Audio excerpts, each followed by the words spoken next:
ان تؤدوا الامانات الی اہلھا، کہ امانتوں کو ان کے اہل کی طرف لوٹا دو، اور جب تم لوگوں کے درمیان فیصلہ کرو ان تحکموا بالعدل، تو نہایت ہی عدل و انصاف کے ساتھ فیصلہ کیا کرو، بے شک اللہ نعم ما یعظکم بہ، تمہیں بہت اچھی بات کی وصیت اور نصیحت فرماتا ہے، ان اللہ کان سمیعا بصیرا، بے شک اللہ رب العالمین خوب سننے والا اور دیکھنے والا ہے۔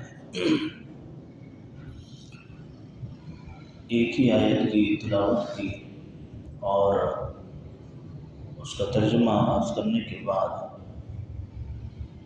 رسول کریم صلی اللہ علیہ وآلہ وسلم کی حیات طیبہ میں سے ایک پہلو ہے آپ صلی اللہ علیہ وآلہ وسلم کی شان شرافت، آپ صلی اللہ علیہ وآلہ وسلم کا عدل و انصاف کا پیکر ہونا، کہ کریم آقا علیہ الصلوۃ والتسلیم نے جب اس دین متین کی تشہیر و تبلیغ و اشاعت کے لیے قدم اٹھایا، تب آپ صلی اللہ علیہ وآلہ وسلم نے دین میں رہتے ہوئے اپنے ذات کو بھی اسی کے ساتھ ملا کے رکھا کہ اگر میری ذات سے بھی کسی کو کوئی دکھ تکلیف کوئی پریشانی پہنچی ہو تو لہذا اس حوالے سے بھی مجھے مکمل طور پر عدل و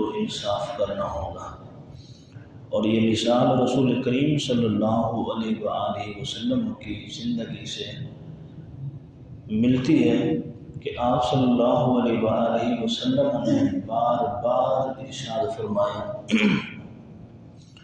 کہ اعدلوا هو اقرب للتقوی، کہ عدل و انصاف کیا کرو، اگرچہ تمہارے رشتہ داروں تمہارے عیسیٰ اقربا سے متعلق ہی وہ گواہی اور شہادت تمہیں کیوں نہ دینی پڑ جائے، لہذا تمہیں ہر صورت ایمانداری کے ساتھ، یقین کے ساتھ، دیانت کے ساتھ وہ گواہی دینی ہوگی۔ ہوا اقرب للتقوی، یہ اللہ کے قرآن کے الفاظ ہیں، ہوا اقرب للتقوی، یہ صحیح گواہی اور شہادت دینا یہ انتہائی تقوی کے قریب ہے، انسان کو تقوی کے قریب کر دیتی ہے، پرہیزگاری کے قریب کر دیتی ہے، اللہ رب العالمین کے قرب کے قریب کر دیتی ہے۔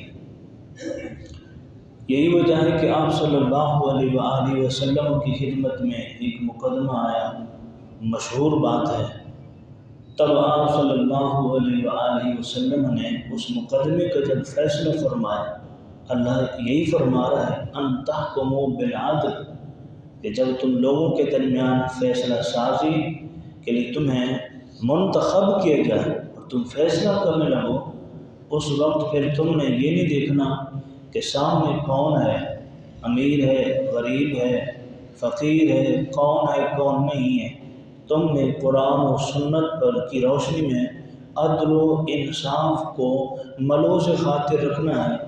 اب یہ الگ بات ہے کہ وہ فیصلہ غریب کے حق میں آئے یا امیر کے حق میں آئے، تمہیں اس سے کوئی لینا دینا نہیں ہے، تم نے قرآن و سنت کو سامنے رکھ کر کے اس کے مطابق فیصلہ کر دینا ہے۔ یہی وجہ ہے کہ حضور کے پاس جب مقدمہ آیا ایک خاتون سے متعلق، تب انہوں نے پھر سفارش کرنا چاہی، تو آپ صلی اللہ علیہ وآلہ وسلم جلال میں آ گئے تھے۔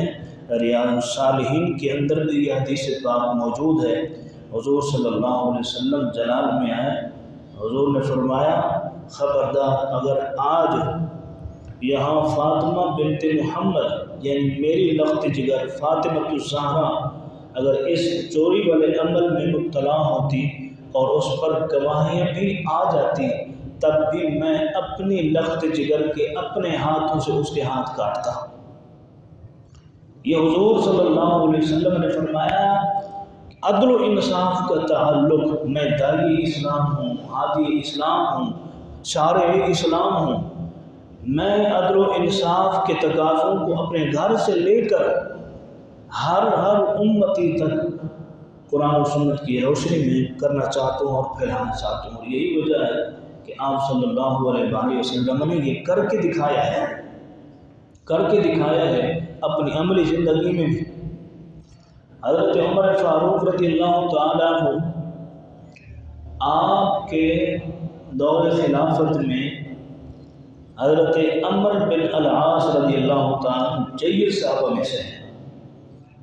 تو حضرت عمر بن العاص رضی اللہ تعالیٰ عنہ کو انہوں نے گورنر بنا کے بھیجا تھا. اس دوران حضرت عمر بن العاص رضی اللہ تعالیٰ عنہ کے بیٹے کی لڑائی کسی اور لڑکے کے ساتھ ہو گئی. غالباً وہ گھڑ دوڑ کا معاملہ تھا، گھڑ سواری کر رہے تھے. اس دوران حضرت عمر بن العاص رضی اللہ تعالیٰ عنہ کے بیٹے سے خطا ہو گئی. انہوں نے دوسری جانب والے لڑکے کے ساتھ زیادتی کر دی. اب وہ مقدمہ لے کر کے اس بچے کا، اس لڑکے کا والد حضرت عمر فاروق کی خدمت میں آئے. آ کر کے کہا کہ اے عمر رضی اللہ تعالیٰ عنہ، جس کو آپ نے گورنر بنا کر کے ہمارے علاقے کا بھیجا ہے، اس کے بیٹے نے تو یہ کرتوت کیے ہیں، اس کے بیٹے نے تو یہ عمل کیا ہے، لہذا ہمیں انصاف چاہیے. ہم انصاف کا دروازہ آپ کی جانب آتا تھا، ہم آپ کی خدمت میں آ گئے، لہذا آپ کے دروازے پر دستک دی، ہمیں انصاف چاہیے. تو حضرت عمر بن خطاب رضی اللہ تعالیٰ نے حضرت عمر بن العاص کو بلایا. فرمایا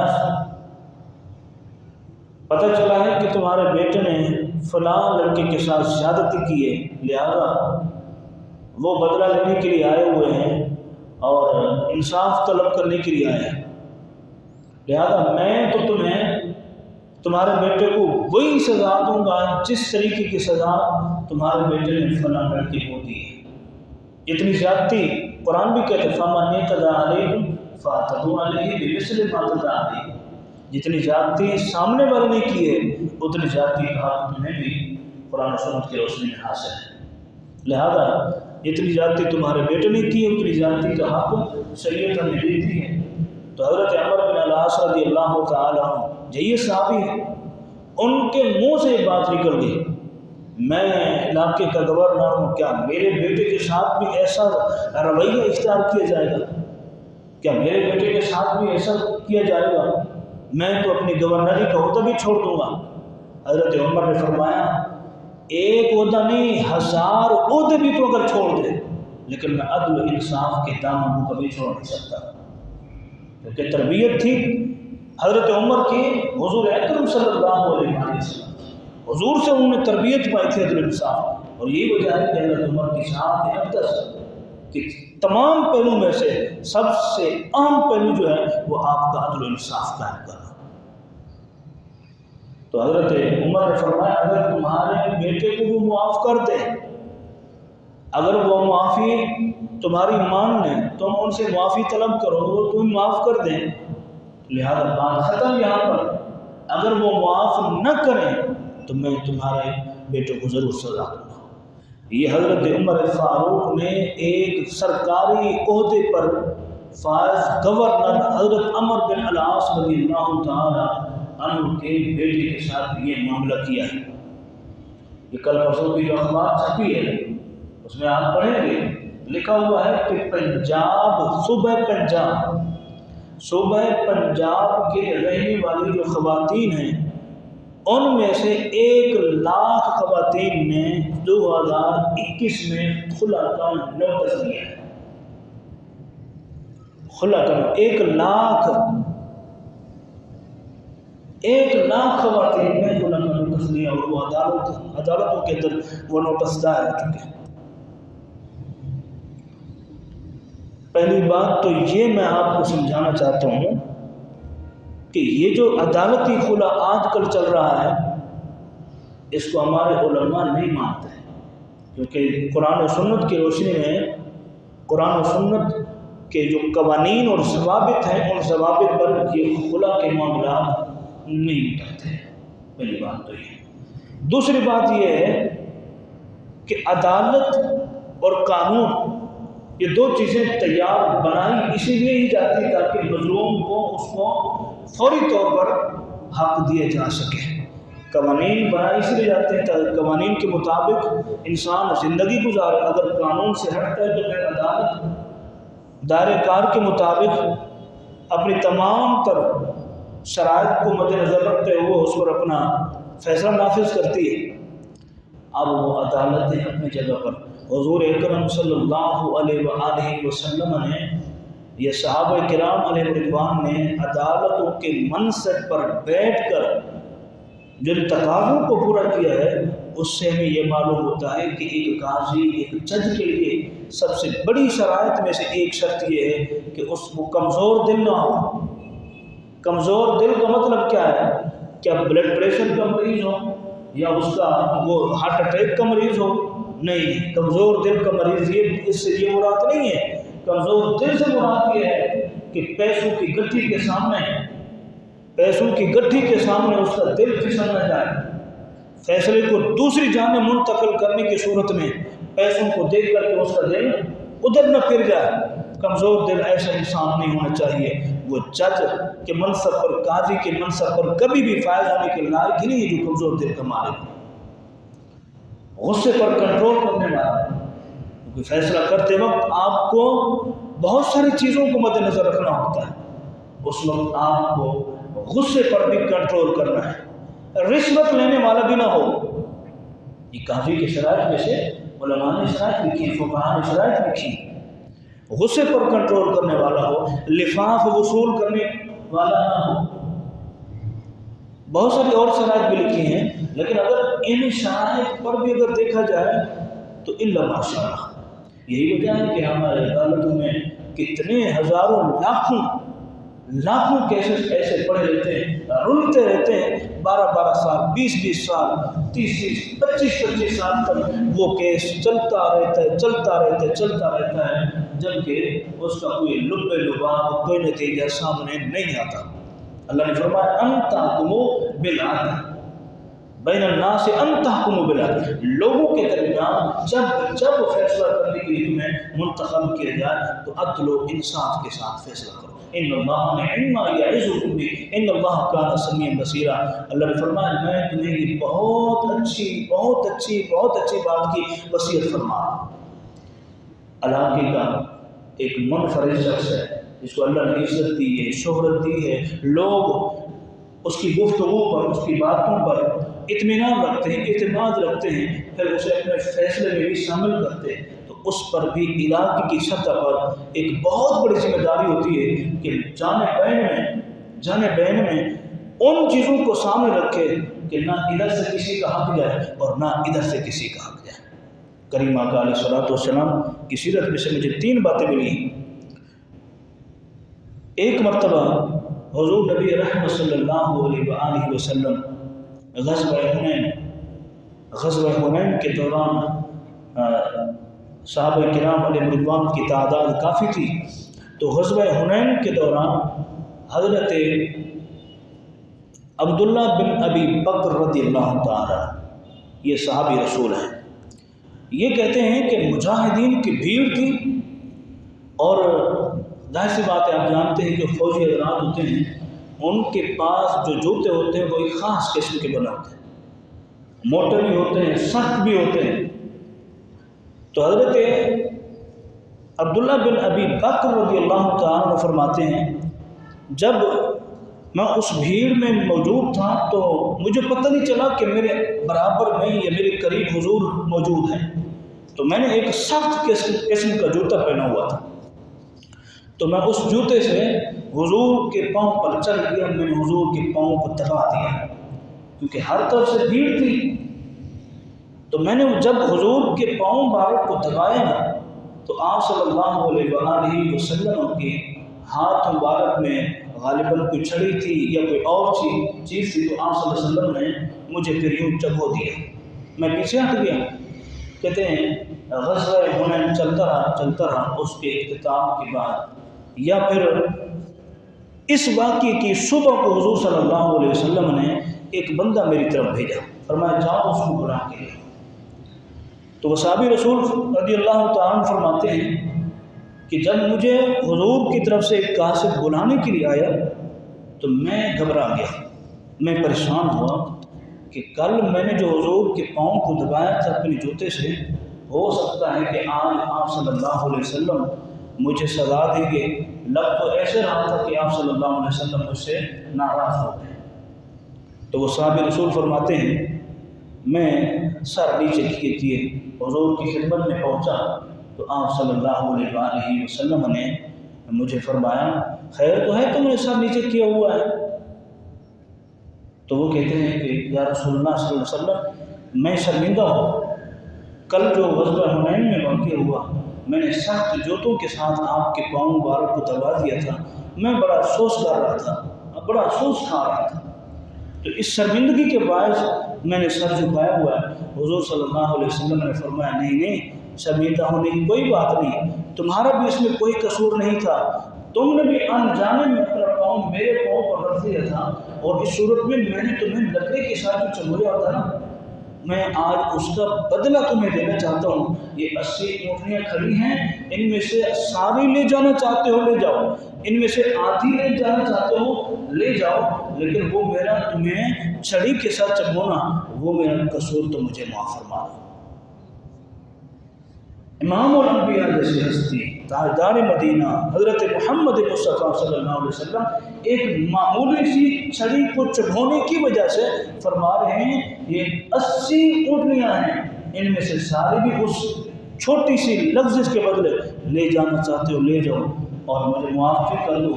اس نے عرض کی یا رسول اللہ فداک ابی و امی، یا رسول اللہ میرے ماں باپ آپ پر قربان، میرے ماں باپ آپ پر جانشان، اے اللہ کے محبوب صلی اللہ علیہ وسلم میں تو اپنی غلطی کے معافی آپ سے طلب کرنے کے لیے آیا تھا، جبکہ واپسی میں آپ مجھے فرما رہے ہیں کہ میری لفظ پر مجھے معاف کر کے جائے۔ یا رسول اللہ صلی اللہ علیہ وسلم ایسی کوئی بات نہیں ہے، بلکہ آپ ہی مجھے معاف فرما دیں، دل سے معاف فرما دیں۔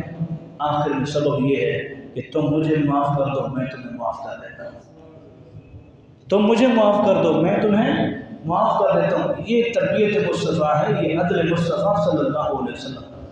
غزوہ بدر کے دوران حضرت سواد بن عزیہ، یہ نام ہے صحابی رسول کا، سواد بن عزیہ رضی اللہ تعالیٰ حضور صلی اللہ علیہ وسلم صفیں درست فرما رہے ہیں۔ جب حضور نے یہ فرما دیا کہ اپنی صفوں کو سیدھا کرو، اپنے پاؤں سیدھے رکھنا، آگے پیچھے نہ رکھنا، آپ صلی اللہ علیہ وسلم یوں چکر فرماتے تھے، کبھی یوں جاتے کبھی یوں جاتے، کبھی پچھلی صف میں کبھی اس سے پچھلی صف میں، کہ کہیں ٹیڑھے تو نہیں کھڑے۔ تو یہ صحابی رسول آگے کھڑے ہوئے تھے، اگرچہ یہ کہتے ہیں میں نے اپنا سینہ تو صف کے درمیان سیدھا رکھا ہوا تھا، لیکن میرا پاؤں جو ہے انجانے میں تھوڑا سا آگے 1 انچ ہوگا 2 انچ ہوگا، لیکن آپ صلی اللہ علیہ وسلم نے دین کے معاملے میں قطعاً معاف نہیں کیا۔ یہ حضور نے تعلیم دی، تھوڑا سا انہوں نے اپنا پاؤں آگے کیا تو حضور کے ہاتھ میں نیزہ تھا، تو حضور نے یوں چبھو دیا۔ اب یوں چبھو دیا، جب چبھو دیا تو جنگ ہوتی رہی، آ کر کے کہنے لگے یا رسول اللہ صلی اللہ علیہ وسلم مجھے درد ہو رہا ہے، میرے پاؤں میں درد ہو رہا ہے۔ حضور نے فرمایا کہ خیر تو ہے؟ عرض کی یا رسول اللہ وہ صف کے دوران جو آپ نے مجھے نیزہ چبھوایا تھا اس کی وجہ سے میرے پاؤں میں بہت درد ہے، میرا دل کر رہا ہے کہ میں آپ سے بدلہ لوں۔ بات کرنے کا انداز بھی دیکھیں، میرا دل کر رہا ہے کہ میں آپ سے بدلہ لوں۔ تو آپ صلی اللہ علیہ وسلم نے فرمایا، حضور صلی اللہ علیہ وسلم نے فرمایا اگر تمہارا دل کرتا ہے یہ نہیں کرتا، لیکن میں نے یہ سوچ رکھا ہے کہ میں اگر کسی کو اپنی جان سے تکلیف دوں گا تو میں اس کا بدلہ بھی اس دنیا سے لے کے آؤں گا۔ اگر حدیث مبارک سنیں حضور اکرم صلی اللہ علیہ وسلم کی، حضور کا فرمان ہے، حضور نے فرمایا یا ایھا الناس من کنت جلدتہ ظہرا فہذا ظہری فلیستقم منہ ومن کنت شتمتہ عرضا فہذا عرضی۔ فلیستقد منی ومن اخذت له مالا فهذا مالی فلیأخذ منه ولا یخشى الشحناء وهي لیست من شانی۔ حضور نے اس حدیث مبارک کے اندر 3 کلمات ارشاد فرمائے۔ کریم آقا علیہ الصلوۃ والسلام نے فرمایا یا ایھا الناس، اے لوگو سن لو، من کنت جلدتہ زہرا، میں نے اگر کسی کی پشت پر، کسی کی پیٹھ پر درہ مارا ہے، فہذا ظہری، تو میری پشت حاضر ہے، میری پیٹھ حاضر ہے، آؤ آ کر کے مجھ سے بدلہ لے لو۔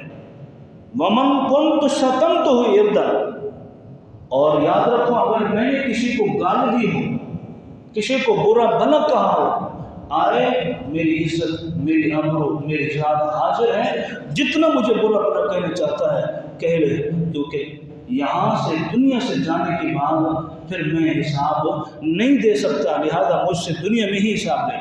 اگرچہ آپ صلی اللہ علیہ وسلم اس سے معصوم ہیں، قصور سے، غلطی سے، صغائر و کبائر سے معصوم ہیں، لیکن حضور نے فرمایا فہذا عرضی، میری عزت، میری آبرو حاضر ہے، میری جان حاضر ہے، آؤ آ کر کے مجھے برا بھلا کہو۔ آگے فرمایا ومن اخذت له مالا فهذا مالی، لوگوں کسی کا اگر میں نے مال چھینا ہے، غصب کیا ہے، یا کسی بھی طریقے سے میں نے حاصل کیا ہے، آ جاؤ یہ میرا مال حاصل ہے۔ غصب کے طریقے سے لیا ہے، لے جاؤ، کسی اور طریقے سے لیا ہے، لے جاؤ۔ کیوں؟ آگے حضور نے فرمایا ولا یخشى الشحناء، ولا یخشى الشحناء، کوئی تم میں سے یہ نہ سمجھے، کوئی تم میں سے یہ اندیشہ اور خوف نہ کرے کہ اگر میں نے حضور سے انتقام لے لیا تو میں اس سے ناراض ہو جاؤں گا۔ نہیں، یہ تمہارے محمد صلی اللہ علیہ وسلم کی آخری نبی کی زبان میں مقدس سے نکلے وہ کلمات ہیں، اگر مجھ سے انتقام لینا ہے تو یہ نہ سمجھنا کہ میں تم سے ناراض ہو جاؤں گا، بلکہ میں تم سے ناراض نہیں ہوں گا، تم سے خوش ہو جاؤں گا کہ تم نے مجھ سے بدلہ لے لیا ہے اپنی ذات سے۔ کوئی بھی آگے نہیں بڑھتا تھا کیونکہ حضور نے کسی کو کوئی تکلیف ہی نہیں پہنچایا۔ سیرت میں دیکھا جائے تو آپ صلی اللہ علیہ وسلم نے کسی کو تکلیف نہیں پہنچائی، تکلیف صرف اور صرف اس وجہ سے کہ حضور صلی اللہ علیہ وسلم نے دین کے معاملے میں کسی پر کوئی رعایت نہیں کی۔ ہم پر تو یوں سمجھیں آسانی ہی آسانی ہیں، آسانی ہی آسانی۔ صحابہ نے بڑی مشکلات جھیلی ہیں اس دین کی تبلیغ کے لیے، اس کی تشہیر کے لیے، اس کو پھیلانے کی خاطر بڑی مشکلات جھیلی ہیں۔ آج میری سوچ میں یا میری یادداشت میں ایسا کوئی واقعہ میں نے نہیں سنا، نہ میں نے دیکھا ہے کہ انسان جانے سے پہلے، اپنی رخصتی سے پہلے، ظاہری انسان بیمار ہوتا ہے تو آسان کو پتہ چل جاتا ہے کہ میں اب اس دنیا میں رہنے والا نہیں۔ ڈاکٹر کبھی کبھی بتا دیتے ہیں کہ تو لا علاج ہے، تو لا علاج ہے، اب ہمارے پاس کوئی، تیرے پاس گولی دوائی کچھ کی نہیں ہے، تو گھر جا اللہ اللہ کر۔ اللہ ماشاء اللہ کسی نے رشتہ داروں کو، دوستوں کو بلا کر کے کہا ہو سب اکٹھے ہو جاؤ، آج میرے گھر میں سارے جمع ہو جاؤ، اس لیے بلایا ہے میں نے آج تم لوگوں کو کہ میں نے اگر کسی کا مال چھینا ہے، غصب کیا ہے، کسی کا حق کھائے ہیں تو میں اپنا حق دینے کے لیے تیار ہوں۔ اگر کسی کو میں نے برا بھلا کہا ہے، میرے رشتہ دار تمام جمع ہو گئے، میں ان سے کہنا چاہتا ہوں کہ مجھے وہ برا بھلا کہہ سکتے ہیں، میری طبیعت، میری آبرو، میری عزت، میری جان حاضر ہے۔ اللہ ماشاء اللہ اگر میں نے کسی کا حق چھینا ہے یا میں نے کسی کو کسی بھی طرح سے نقصان دیا ہے، آئے اور مجھ سے آ کر کے بدلہ لے۔ میں سمجھتا ہوں ایسے موقع پر تو دل پگھل جایا کرتے ہیں۔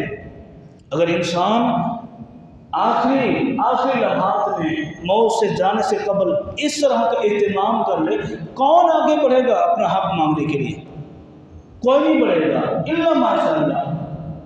لیکن ہم نے کبھی اس طرح سے کر کے دیکھا ہی نہیں ہے۔ اللہ کرے ایسے لوگ پیدا ہوں، ایسے لوگ کریں۔ یہ تبھی ہو سکتا ہے جب ہم نے کریم آقا علیہ الصلوۃ والسلام کی سیرت طیبہ، حضور کے اسوہ حسنہ کو اس انداز سے سمجھا یا سنا ہوگا۔ تب ہم جا کر کے کر سکیں گے کہ ہاں حضور صلی اللہ علیہ وسلم نے اپنی ذات سے متعلق بھی ایسا کر کے دکھایا ہے، لہذا ہمیں بھی ایسا کرنا چاہیے۔ اللہ کریم حضور اکرم صلی اللہ علیہ وآلہ وسلم کی سیرت طیبہ میں سے چند پہلو عرض کیے عمل کی توفیق عطا فرمائے، وما توفیق الا باللہ۔